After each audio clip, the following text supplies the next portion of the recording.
Туркменский блогер, просивший убежище в России, депортирован в Турцию в сопровождении полицейских.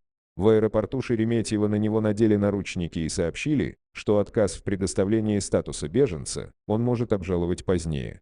На протяжении вчерашнего дня поступали сообщения, связанные с делом туркменского блогера Разгельды Чалиева, обратившегося за статусом беженца, к российским властям по прилету в аэропорт Шереметьево 2 марта 2021 года, что первоначально сотрудники МВД и погранслужбы вопреки закону отказывались принимать заявление Чалиева об убежище. Лишь после обращений правозащитников из разных стран к руководству погранслужбы, МВД, МИД России, Уполномоченному по правам человека в России и представительства УВКБ ООН 9 марта неизвестный сотрудник миграционной службы принял у него заявление о статусе беженца, пообещав, что месяца через 3 по нему будет вынесено решение. Интервью проводилось без участия адвоката и переводчика, Чалиев не очень хорошо владеет русским языком.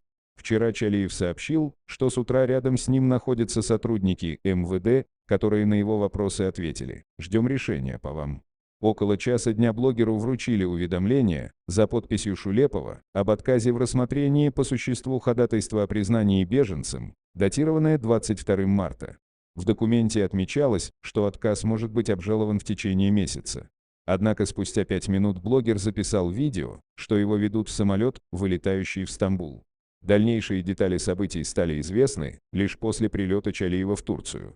В аудиосообщении, полученном Туркменским Хельсинским фондом по правам человека, говорится, что в Шереметьево, чтобы подавить возможное сопротивление депортации, блогера окружила группа людей, на него надели наручники и отконвоировали в самолет.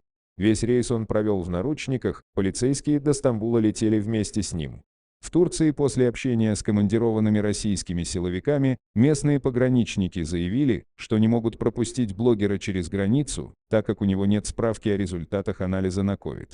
В качестве альтернативы предложили или возвращение в Туркменистан, или вылет в страну, для въезда в которую наличие такой справки не требуется. Предварительно называли варианты от Камбоджи до Никарагуа, при этом список стран, безвизовых для граждан Туркменистана, весьма невелик. Предложение Чалиева сдать анализ на COVID в аэропорту Стамбула было по непонятным причинам отклонено. Не подошло и его согласие улететь в Грузию, так как там при въезде также требуются результаты анализов. Чалиеву сообщили, что представитель консульства Туркменистана уже находится в аэропорту, чтобы заняться его делом, однако в транзитную зону дипломата не пропустили. Правозащитников турецким адвокатам выяснилось, что анализ на COVID он все же может сдать в аэропорту Стамбула, после чего будет решаться вопрос о его допуске в Турцию. По состоянию на 13 часов известно, что Чалиев сдал тест и остается в транзитной зоне в ожидании результатов. На момент публикации релиза поступило неподтвержденное сообщение, что тест на COVID дал отрицательный результат, и турецкие пограничники пропустили Чалиева в Стамбул. Затрагивающие позицию российских ведомств по вопросу соблюдения некоторых фундаментальных прав человека привлекло общественное внимание.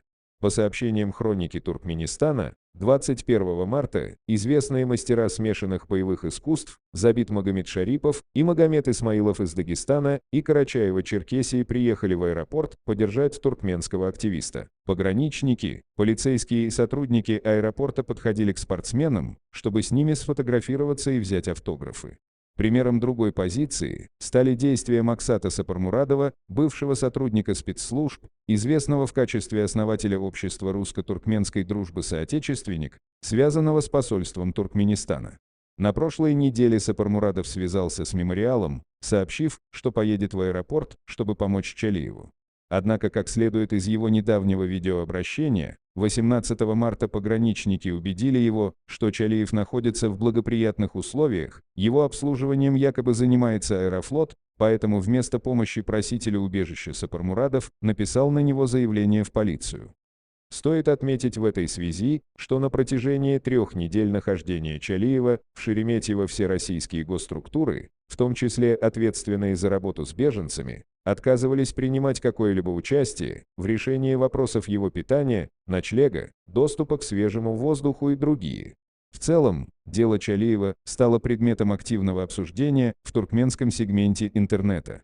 Эти дискуссии приняли особенно эмоциональный характер, после критических высказываний Чалиева о заявлениях и обещаниях некоторых зарубежных туркменских оппозиционеров.